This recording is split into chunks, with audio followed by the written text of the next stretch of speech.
The 1960s were a corrective to what the Democratic Party did. The reason we needed all those civil... You don't take any responsibility for your party's role in any of this. The reason we needed those 1960s civil rights laws... I was born in 68, sir. Right. The reason we needed those civil rights laws in the 1960s is because the Democratic Party went out of their way to undermine the civil rights laws, the same ones that were enacted a century earlier. But what about today, Jeffrey? I mean, you keep going back to history, but what about today? Why don't you understand that Donald Trump's language, just on the Jake Tapper show, not what he tweeted later, was not satisfying to people who wanted a real full-throated disavowal? Because he's done it before. He didn't think it was a big deal because he'd already done it 4 different times. Hold on a second. Jeffrey, you understand in logic why that doesn't work. If you hold a position, hold it every time. You don't fudge a position because you've said it before. Well, that's not convincing. If you want your doctor, you can keep your doctor. I mean, politicians. 2 wrongs make a right. Hey, listen. All I'm saying to you. I want to say something. Go ahead, yes, sir. It's very important to me.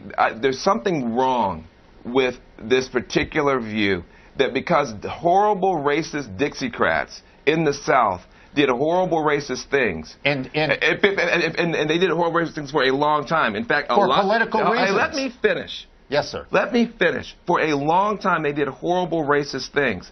50, 60 years ago. I think that's horrible. But guess what? Those people left the Democratic Party and they joined your party. No. And that's the problem. They literally left your party. And you don't take responsibility for that. I don't get why it's about party. Who cares I don't either. about He's the party? the one that raises us every time. Isn't everybody unified in thinking that this is disgusting? Didn't your leadership just come out and say exactly that, Jeffrey? Isn't it something that should be a taken for granted echo across this country? Every time. It's a dodge that they use every time to take no responsibility for the racism in their party. And that doesn't make any sense to us. And it's horribly offensive. And if you want to come together, the one thing you would do is stop talking about stuff that happened 70 years ago with Dixiecrats. Let's talk about people being beat up at your rallies today. Right now. Let's talk about. Do you care about the black kids that are getting beat up at your rally or no? Okay, I want to know exactly what happened. Were they? I mean, on videos. Google it. But why are they black kids, man? Because their parents are black. No. They're Americans. They are Americans. Americans aren't getting beat up at your rallies. Black kids are. No. Yes, they are. You see, that's it. You want to focus on their skin color. Because it's only black kids getting beat up at your rallies. No. Listen, if some white kids got beat up at Trump rallies, I talk about that too. The reality white kids got beat up in the streets of Chicago by the Democratic mayor of Chicago in 1968. The year I was born. This doesn't make any sense, Jeffrey. It still keeps going. Listen. This make any sense? It makes perfect sense, man. Why do you continue to raise stuff from 50? Because it's history. If something happened to you, if something happened to your kid right now, if something happened to your kid right now, and I say, well, guess what? 30 years ago, something else happened. You would say, you know what? You don't care about my kid. And that's what we hear from you. Dan, let me ask you, do you think slavery mattered? Absolutely. Well, then that's all I'm trying to tell you. Well, but hold on a second. What I would say is, I probably heard a little bit about slavery in my lifetime from my own family. And if I'm sitting here telling you as an African-American parent that I am concerned about what's happening to black kids today, you continuing to raise stuff from 50 years ago. I am saying like they are connected. I am saying they are connected. Your kids are being treated this way because of the conduct of your party for 200 years. And parties change over time. The point is you have not stopped. You have not stopped. Jeffrey, here's the deal. The Republican Party was the party of liberation, and the Democratic Party was the party of liberty, caring more about properties and people. That began to switch over the last century. Anybody with 2 eyes knows that. No. So why is this more important to you than the fear that I have and so many black people have across the country? Because I'm trying to say that this is still being used today. The same old formula, racism to fuel progressivism, is what is being used today. David Duke was a big fan of Occupy Wall Street, as was President Obama. That's today. That's not 150 years ago. It's almost... Jeffrey, are you hearing that Van is saying, and that he represents a large swath of people who say that they were hurt and offended by what Donald Trump said he said it on Friday that he disavowed the KKK. He tweeted it after Jake Tapper's show, but on Jake Tapper's show he seemed to be tap dancing for some reason, and that offended people. Do you get that? Sure, I get it, because I believe that this is where we've come to. When everything is about race, that's what's going to happen. That's what's going to happen. I think this was an inconsequential. I mean, where was President Obama, for example, at Justice Scalia's funeral? Am I supposed to take great offense at that? Jeffrey, let's just do it maybe by analogy. Because, again, look, this is a good conversation. Everybody wants to wind up in the right place. Why you political guys have to make everything about parties? I don't quite understand. I never raised parties. But you're kind of going back and forth about whose party changed and when. Look, if you were running for office and I asked you, and in the past you had said, I hate Al-Qaeda, I hate ISIS. And then one time I ask you and you say, look, I don't know anything about this ISIS. You don't want me to condemn a group I don't know anything about. You would look at me like I had two heads.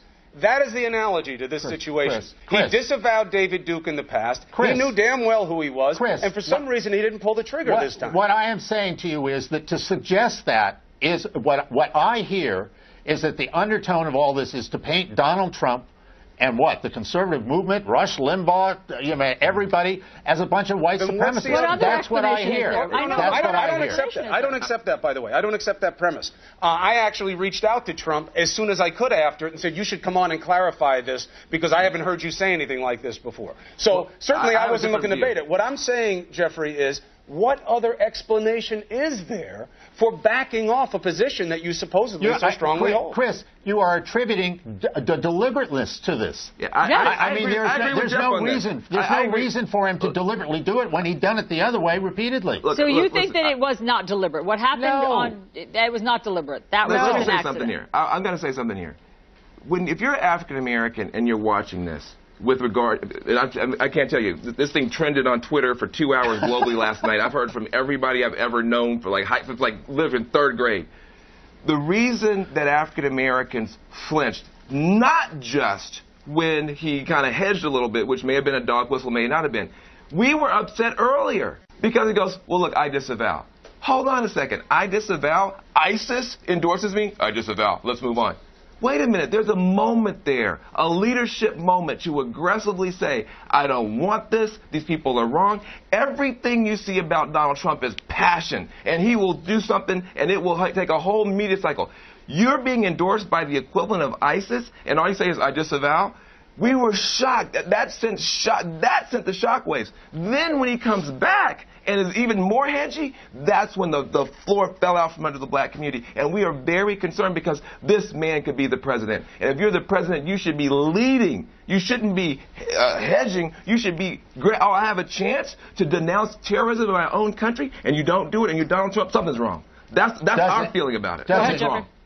Does it ever occur to you that Donald Trump thinks that the Klan is terrible and it's a stupid subject?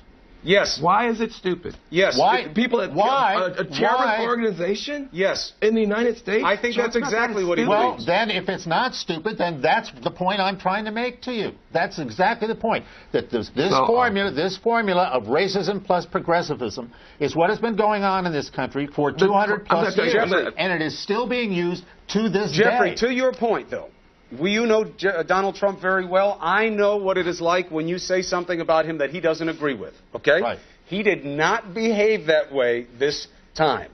And that raised eyebrows, and not just from African Americans. You don't have to be black to feel strongly about what a hate group represents. But he didn't do it this time. You misrepresent this guy. He's all over you like ugly on an ape. Not this time.